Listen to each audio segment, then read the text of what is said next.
નવગુજરાત ન્યૂઝમાં આપનું સ્વાગત છે। ડભોઈ શહેરના મહાદેવ્યા સોસાયટીના રહીશો ભેગા થઈને નગરપાલિકા વિરુદ્ધ સૂત્રોચ્ચાર કરીને વિરોધ કરવામાં આવ્યો। નગરપાલિકાની નિષ્કાળજીના કારણે રહીશોને ભોગ બનવાનો વારો આવ્યો। એક તરફ નગરપાલિકા સુંદર બનાવવાની કામગીરી, બીજી તરફ ગંદકીથી લોકો પરેશાન। ડભોઈ તરસાણા ટીબી ફાટક જવાના રસ્તે આવેલ મહાદેવ્યા સોસાયટીમાં ઘણા સમયથી ગટરનું ગંદુ પાણી રોડ ઉપર નીકળવા માંડ્યું છે, જેને લઈને અવરજવર કરતા વાહન ચાલકો પણ પરેશાન થઈ ગયા છે। સોસાયટીના આગળ પાછળના લોકો પણ હેરાન પરેશાન થઈ ગયા છે। ગંદુ પાણી લીલવા વાળું હોય, જેના કારણે મચ્છરોનો પણ મોટો ત્રાસ જોવા મળી રહ્યો છે।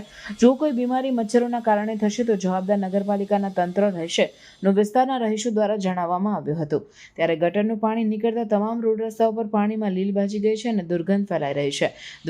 દુર્ગંધના કારણે લોકો રહીશો પરેશાન થઈ ચૂક્યા છે। વહેલી તકે નગરપાલિકાના તંત્ર જાગે અને તેનો નિકાલ લાવે તેવી સોસાયટીના અને આજુબાજુના રહીશોની માંગ ઉઠવા પામી છે। નહીં તો કોઈ રોગચાળો ફેલાશે તો જવાબદાર કોણ?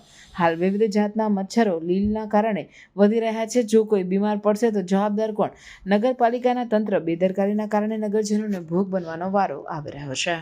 અમે મહાદેવ્યા સોસાયટીના રહેવાસી છીએ અને સામે કોહિનૂર પાર્ક સોસાયટી પણ આવેલી છે અને આ ગટરની અહીંયા તકલીફ ઊભી થઈ છે। 3 વર્ષથી અમે નગરપાલિકામાં વારે ઘડીએ અરજી કરીએ છીએ, રજૂઆત કરીએ છીએ, તેમ છતાં આનો કોઈ ઉકેલ આવતો નથી।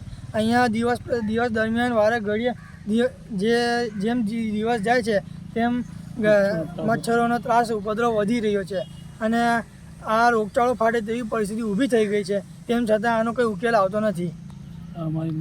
અમારી નગરપાલિકાને નમ્ર વિનંતી છે કે આનો વહેલી તકે ઉકેલ લાવે, જેથી અમને રાહત મળે।